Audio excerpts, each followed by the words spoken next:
Selamat pagi, selamat siang anak-anak. Siang. Oke, gimana kabarnya hari ini? Sehat ya? Alhamdulillah. Oke, sebelum Bapak mulai silakan dicek di bawahnya ada sampah atau enggak. Tempat duduknya dirapikan dan di pelajaran Bapak tidak boleh ada makanan di meja kalian. Minum boleh, tapi makanan tidak boleh. Misalnya dicek terlebih dahulu.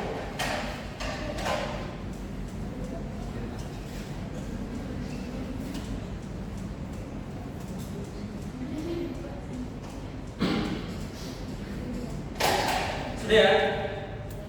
Oke, Bapak mulai. Assalamualaikum warahmatullahi wabarakatuh. Untuk memulai kelas kita pada siang hari ini, maka kita berbasmalah terlebih dahulu. Bismillahirrahmanirrahim. Sebelumnya Bapak absen dulu ya. Seva, Ramadhani, Tana, Faiza, Widya, Naila, Anis, Ara, Hadir. di semua ya. Ini Bapak ada anak baru. Bisa kenalan terlebih dahulu, Mbak? Bisa. Berdiri, silakan kenalkan nama dan aslinya dari mana. Perkenalkan, nama saya Ida, saya dari kelas H. Yang sampingnya. Perkenalkan, nama saya Najwa, saya dari kelas B. Oke, terima kasih Mbak Ida dan Mbak Naswa. Ini ada teman bicara dari anak baru ya, silakan diajak bicara, saya lebih jurusan. Oke. Oke, untuk siang hari ini di mata pelajaran yang dalam ya. Sebelum mulai, Bapak ini bertanya lebih dahulu pada kalian. Pernah nggak kalian itu menjumpai di media sosial itu ada orang yang dikit-dikit bilang kafir, sesat, atau dan lain sebagainya? Pernah nggak? Sering, Pak. Sering. Oke. Kemudian Bapak mau nanya, pernah nggak kalian itu baca berita tentang bom bunuh diri atau bom di ini ada kasus bom Bali pada tahun 2002 kalau nggak salah. Pernah dengar nggak? Ya, Pak. Apa yang terlintas di pikiran kalian terkait dua firman tersebut? Ayo Lara, apa? Katanya bisa masuk surga. Oke, katanya sudah. Yang cewek, Faiza, apa yang terlintas? Ekstrim atau apa? Gak tahu. Apa? Oke, terima kasih.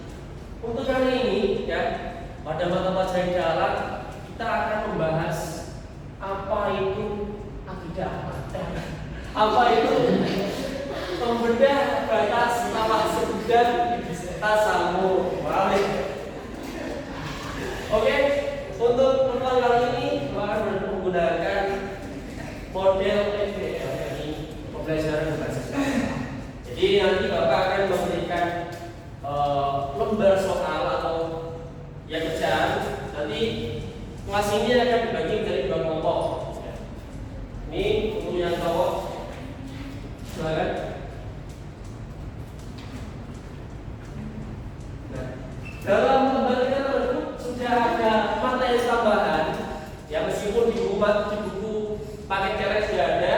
Nah, itu ada soal berbentuk ada soal di mana ada cerita. Nah, silakan kalian jawab soal tersebut. Bapak beri waktu 10 menit ya. Silakan dikerjakan dari sekarang.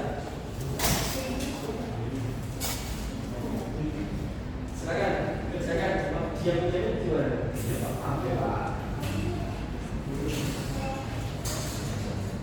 Gimana Mbak Naila, ada yang sulit? Ini Mbak Nas kok nggak ikut diskusi gimana?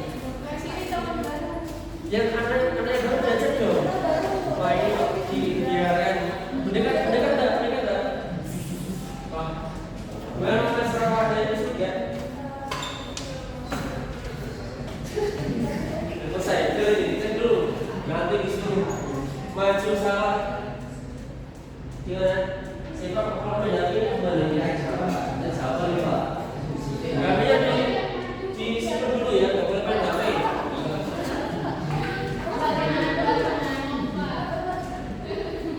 Gimana? Ada yang sulit ya? Ada yang mau ditanyain?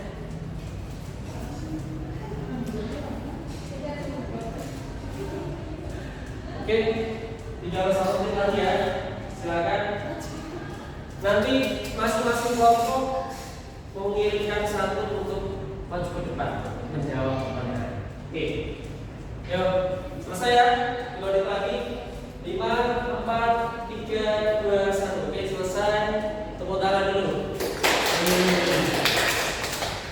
Oke, sekarang Bapak ini dari cowok dulu untuk menjawab pertanyaan yang nomor 1. Siapa yang mau masuk ini? Pesanan. Silakan pesanan.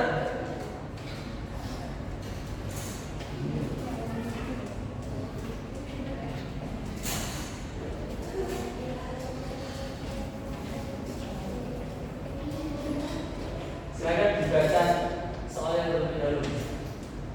Yang paling gampang.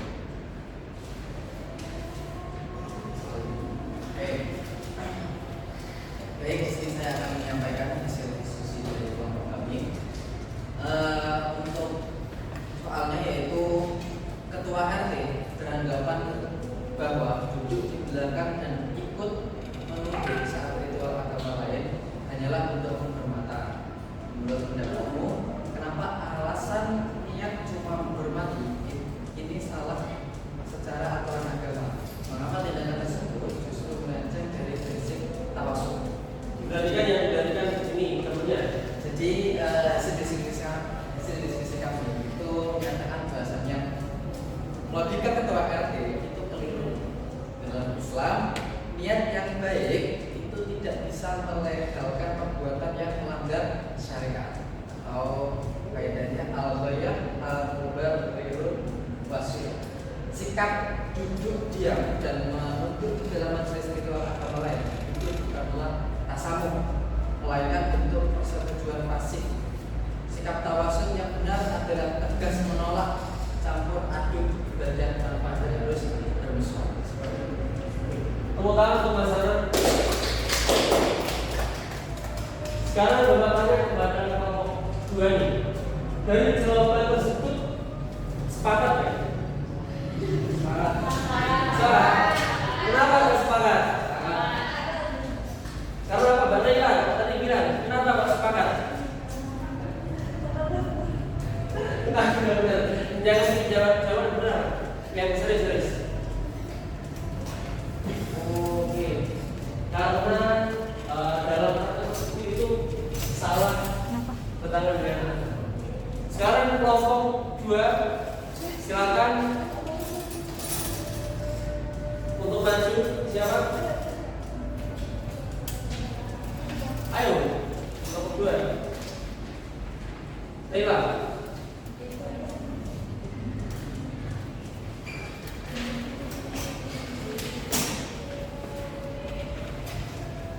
Silakan soalnya dibaca terlebih dahulu.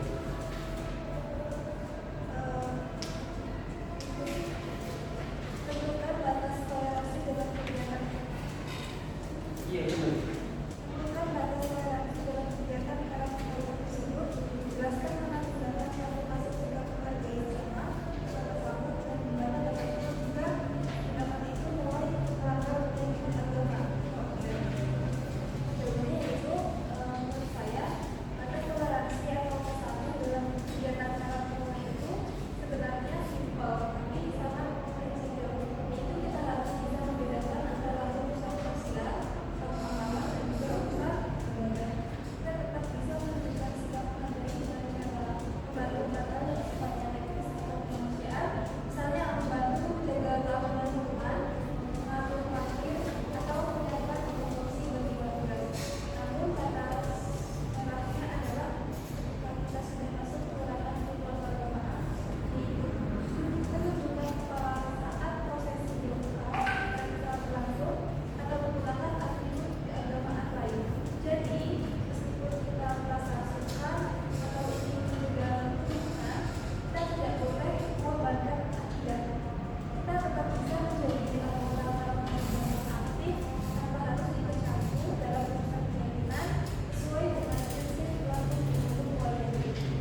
setelah mengerjakan tugas adik kami tadi, apa sih yang kalian tahu tentang tawasud ini? Mas Sefa, mungkin Tawasud Pak. ya, Tawasud itu kan dari katanya Pak, wasato. ya, Itu berarti artinya di tengah. Setahu saya di umur saya yang sudah 12 tahun ini, 12 tahun sekolah. Jadi tawasud itu berasal dari kata wasato, wasatun. Artinya itu di tengah-tengah Pak. Tapi kalau wastun itu di tengah tapi tidak center, namanya tidak proporsional. Jadi bisa di tengah agak menjauh ke kiri atau ke kanan. Ibaratnya bukan di short garis itu Pak. Tawasud dia menggunakan kata dari asal kata apa? Karena katanya wasato. Artinya apa? Bersikap tengah, moderat. Seperti itu Pak. Itu berarti itu menurut pemahaman saya. oke, terima kasih Mas Sefa. Tepuk tangan dong untuk Mas Sefa. Keren sekali. Apa sih tawasud itu? Ya. Seperti disampaikan Mas Sefa tadi, tawasud adalah secara bahasa itu tengah. Jadi kata adil atau berimbang. Dalam kamus bahasa Arab klasik atau bahasa kamus yang kuno, ya, tawasud ini adalah dari kata wasat yang memiliki arti khairuha wa adaluha, yang paling baik dan paling adil. Dan untuk secara istilah, tawasud adalah kemampuan berdiri tegak di pusat keseimbangan antara dua kutub yang berusaha. Dua kutub yang berusaha apa? Yang pertama yaitu tafriq atau ekstrim kanan, istilahnya radikal, dan ifrat atau ekstrim kiri, atau bahasanya adalah liberal. Jadi kalau ibaratkan ini ada timbangan ini. Nah, ini ifrat atau ekstrim kanan. Ini apa kebalik? Ini ifrat ekstrim kiri dan tafriq ekstrim kanan. Nah, tawasud ini anak-anak itu ada di sini, di tengah-tengahnya.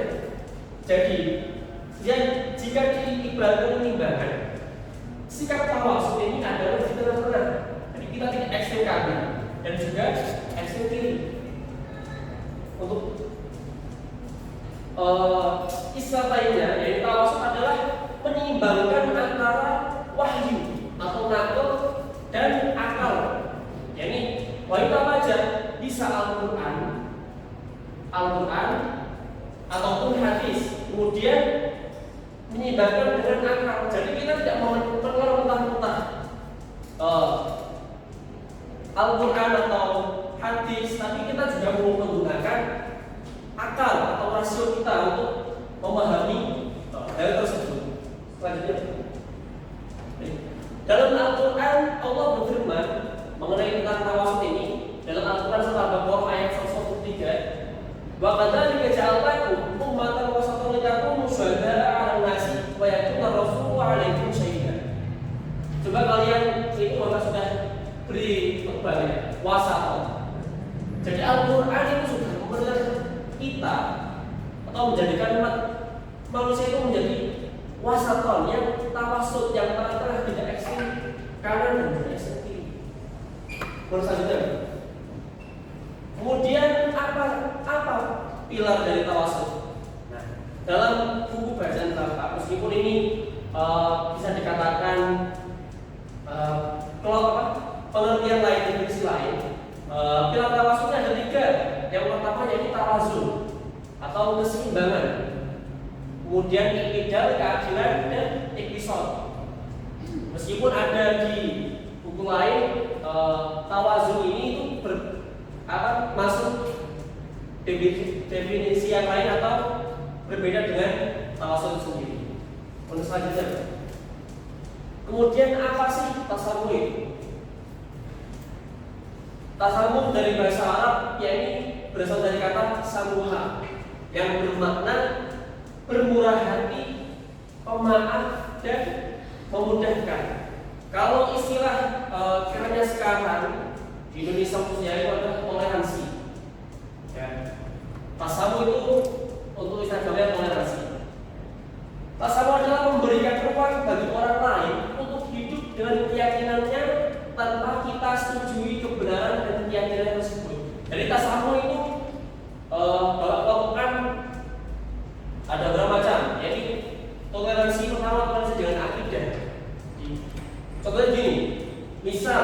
mahasiswa di lingkungannya ada non muslim, dia kan berbeda kan dengan kita imannya. Dia menyembah Yesus, menyembah apa? Allah, menyembah Bunda Maria. Kita kan tidak. Maksud dari tasawuf dalam akidah itu kita menghormati mereka beribadah, tapi dalam hati kita tetap meyakini bahwa apa yang dilakukan oleh mereka itu salah. Nah itu yang namanya tasawuf akidah. Kemudian Bapak juga mengelompokkan dengan tasawuf dalam apa ya, bermasyarakat atau dalam, kalau kita konteksnya di sekolah, misal Mbak Anu ketika berdiskusi dengan Mbak Anis berbeda pendapat. Nah, sebagai Mbak Anu sebagai muslimah yang baik, dia mempraktikkan tasawuf dengan cara apa? Menghormati pendapat dari Mbak Anis meskipun berbeda. Nah, itu tasawuf juga bisa dikatakan adalah let it be. Apa itu? Membiarkan. Di misal ya, seperti yang Bapak sampaikan tadi di awal. Di contohnya Mas Ifa tadi, Mas Ifa punya tetangga orang muslim, Mas Ifa membiarkan mereka untuk beribadah dengan baik tanpa mengganggunya. Nah itu salah satu part dari let it be atau membiarkan. Nah, apakah ada dari tasawuf? Ada, tapi ini mohon maaf ini Bapak salah. Sebenarnya ini surat Al-Mumtahanah ayat 8. Apa dalilnya? La yanhakumullahu 'anil ladzina lam yuqatilukum fid dini wa lam yukhrijukum min diyarikum aw tabarruhum wa tuqsitu ilaihim innallaha yuhibbul muqsitin. Artinya dilihat dalam ayat tersebut Allah itu tidak melarang kita berbuat baik kepada orang yang belum beriman atau orang kafir. Jadi dalam ayat tersebut itu Allah tidak melarang kita misal bersedekah membantu tetangga kita yang non muslim atau tetangga kita yang sedang tertimpa musibah misalnya kebakaran, kita membantu, tidak apa-apa. Yang penting kita tidak mengamini atau kita tidak membenarkan apa yang mereka imani, seperti misal beribadah gereja di kelenteng dan sebagainya. Yang boleh adalah kita membantu atau bermuamalah seperti bersosial seperti itu. Kemudian dalam Al-Quran selanjutnya ini Al-Kafirun ayat yang terakhir, jadi lakum dinukum waliyadin. Jadi tasawuf ini itu kita meyakini bahwa apa yang mereka lakukan, apa yang mereka imani itu salah. Jadi dalam hati kita itu ditekankan bahwa mereka yang mereka sembah itu salah, itu musyrik, itu kafir. Nah, tapi kita tidak boleh mengganggu apa yang mereka lakukan atau mereka ibadah. Misal Mas Rafa, tangganya ada yang muslim. Biasanya umat Nasrani kan ibadahnya hari Minggu. Nah, karena Mas Rafa ini tidak melakukan tasawuf, dia membuat bom ketika mereka beribadah lain, tidak boleh. Jadi yang apa yang harusnya Mas Rafa lakukan? Yang pertama, membiarkan mereka beribadah dengan baik, tidak mengganggunya dan lain sebagainya. Selanjutnya, apa sih manfaat dari tawassul dan tasawuf ini? Sebenarnya manfaat dari tawassul dan tasawuf ini banyak kan? Bisa dilihat di layar ini ada 7. Tapi yang jelas dalam kalau kita mempraktekkan atau mengamalkan dari tawassul dan tasawuf ini, insya Allah kita akan tenang dan damai dan lain sebagainya. Jadi sebelum Bapak akhiri, di sini Bapak berpesan kepada anak-anak semua. Ini kan kelas 12 ya, sudah lagi ada mungkin ada yang kuliah, ada yang mau bekerja. Nah, silahkan dipraktekkan ya ini tawassul dan tasawuf tadi. Mungkin sekarang Mbak Anggun masih hidup di lingkungan yang masih satu organisasi, satu pemahaman.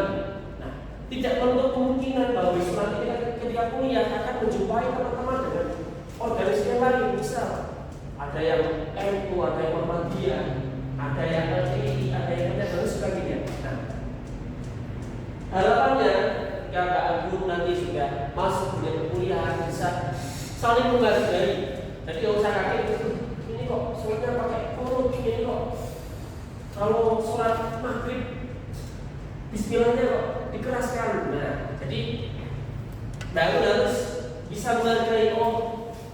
Jadi ternyata yang dilakukan misal Mas Rafa sholatnya maghrib pakai bismillahnya dikencengin, dijaher.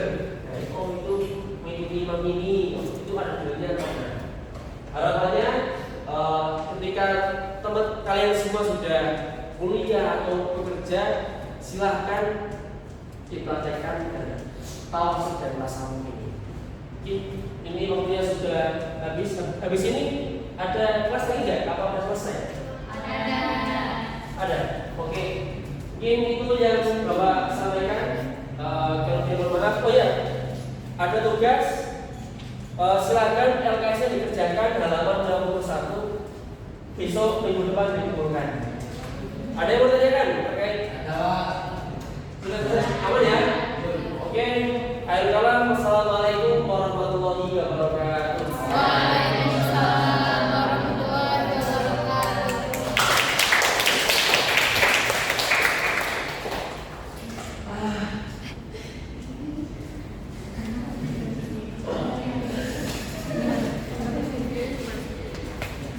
Udah lewat, tinggal di crop aja.